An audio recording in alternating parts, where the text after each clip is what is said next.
Assalamualaikum warahmatullahi wabarakatuh. Puji syukur kita panjatkan kehadirat Allah Subhanahu wa taala yang telah melimpahkan kepada kita sekalian berupa kekuatan sehingga kita bisa hadir di tempat ini untuk mengikuti pemaparan hasil penelitian para dosen Universitas Bilfat. Salawat serta salam kita curahkan kepada junjungan kita Nabi besar Muhammad sallallahu alaihi wasallam.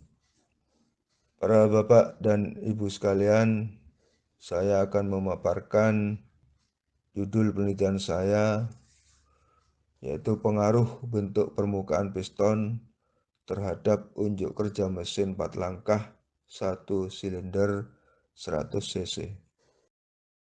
Lanjut. Adapun latar belakang kenapa judul penelitian ini saya lakukan. Pertama, karena perkembangan teknologi otomotif semakin pesat. Yang kedua, karena kebutuhan manusia akan kendaraan semakin meningkat. Yang ketiga, karena kendaraan bermotor merupakan salah satu alat transportasi. Yang keempat, karena kendaraan memerlukan engine atau mesin sebagai penggerak mula. Yang kelima, karena performa mesin standar yang diluncurkan atau diproduksi produsen otomotif kurang memuaskan konsumen. Kemudian yang keenam, yang menyebabkan para konsumen melakukan modifikasi pada mesin atau ruang bakar sepeda motor. Yang ketujuh, dikarenakan banyak orang yang masih belum paham dengan istilah kompresi, rasio kompresi, dan tekanan kompresi.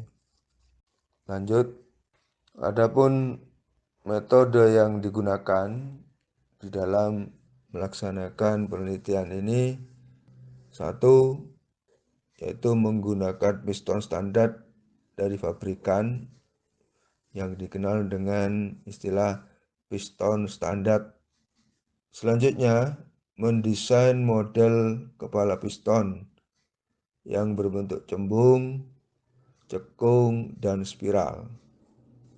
Kemudian dilakukan pengambilan data saat pengujian, yaitu berupa torsi, daya efektif, dan laju volumetrik bahan bakar. Adapun volume yang digunakan saat pengujian sebesar atau sebanyak 10 ml. Selanjutnya, dilakukan perhitungan berdasarkan data dari hasil pengujian, yaitu menghitung laju massa bahan bakar dan konsumsi bahan bakar spesifik. Lanjut, ini adalah model kepala piston yang diuji. Yang sebelah kiri itu adalah model standar, yang sebelah kanan adalah model spiral. Lanjut, ini juga model kepala piston yang diuji. Yang sebelah kiri adalah berbentuk cembung, yang sebelah kanan berbentuk cekung. Lanjut, adapun peralatan pendukung yang digunakan dalam penelitian, satu, dyno-test atau dynamometer. Yang kedua, monitor display. Yang ketiga, meja dyno-test. Yang keempat, blower pendingin mesin. Yang kelima, kontrol panel. Yang keenam, roller. Yang ketujuh, berupa sepeda motor Supra X 100 cc. Lanjut, ini adalah hasil foto kamera dari masing-masing peralatan pendukung. Ini adalah dynotes, yang ini adalah monitor, yang ini adalah meja dynotes, di mana kendaraan uji diletakkan di meja ini. Selanjutnya, peralatan pendukung berupa blower pendingin mesin. Blower ini digunakan dalam rangka mendinginkan mesin supaya tidak terjadi panas yang over. Berikutnya, itu berupa alat berupa kontrol panel. Berikutnya, ini adalah foto dari objek penelitian, yaitu berupa sepeda motor Supra X 100 cc. Lanjut, adapun alat ukur yang digunakan adalah berupa tachometer dan buret. Tachometer ini adalah alat untuk mengukur putaran atau RPM atau mengukur kecepatan mesin dalam satuan RPM. Yang kedua adalah buret. Adapun alat ini digunakan untuk mencari rasio kompresi dari masing-masing bentuk kepala silinder. Berikutnya, hasil dan pembahasan. Dari tabel ini diperlihatkan variasi putaran dan torsi. Jadi, berapa torsi yang dihasilkan dari masing-masing putaran, di mana torsi dalam satuan Newton meter. Dari sini terlihat bahwa torsi maksimum yang dihasilkan itu 6,7 Newton meter. Terjadi pada putaran 4000 rpm dengan menggunakan bentuk permukaan kepala piston spiral. Berikutnya itu berupa, ini adalah grafik torsi terhadap kecepatan. Berikutnya itu berupa daya efektif. Daya efektif diperoleh dengan beberapa atau variasi putaran, mulai dari putaran 2000 sampai 7000 rpm dengan interval putaran 1000 rpm. Dari tabel ini terlihat daya maksimum itu terjadi pada putaran 6000 rpm dengan menghasilkan daya 5,6 HP dengan menggunakan bentuk permukaan kepala piston spiral. Berikutnya, ini adalah grafik daya efektif terhadap kecepatan mesin. Selanjutnya, ini menunjukkan tabel data konsumsi bahan bakar spesifik, di mana SFC ini berdasarkan perhitungan. Kalau tadi torsi dan data daya itu berdasarkan pengamatan pada alat dinamometer.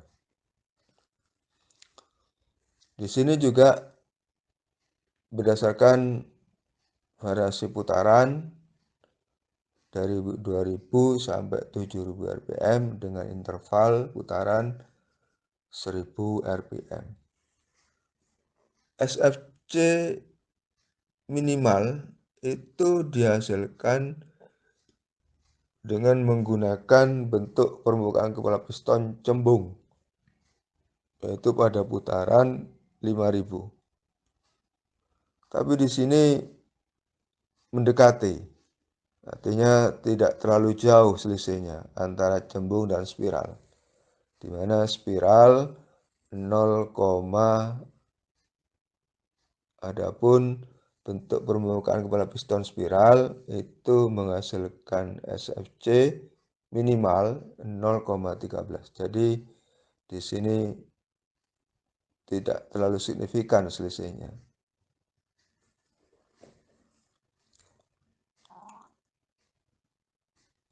Lanjut, ini adalah grafik SFC terhadap kecepatan mesin. Lanjut, kesimpulan. Adapun kesimpulan yang diperoleh, 1, torsi maksimum itu sebesar 6,7 Nm. Itu terjadi pada sekitar setengah dari tenaga kuda, yaitu pada kecepatan mesin 4000 rpm dengan menggunakan bentuk kepala piston spiral. Yang kedua, tenaga kuda maksimum itu dihasilkan pada putaran atau kecepatan mesin 6000 rpm dengan daya maksimum yang dihasilkan sebesar 5,6 HP. Yang ketiga, konsumsi bahan bakar spesifik minimum, yaitu sebesar 0,12 kg per HP jam, terjadi pada kecepatan 5000 rpm dengan menggunakan bentuk kepala piston cembung. Yang keempat, melihat dari data, melihat dari data yang ada, bahwa nilai rata-rata performa mesin yang meliputi torsi, daya, dan konsumsi bahan bakar spesifik yang paling optimal dengan menggunakan bentuk kepala piston spiral dibandingkan dengan bentuk kepala piston lainnya. Demikian presentasi saya, kurang lebihnya mohon maaf. Saya akhiri. Wassalamualaikum warahmatullahi wabarakatuh.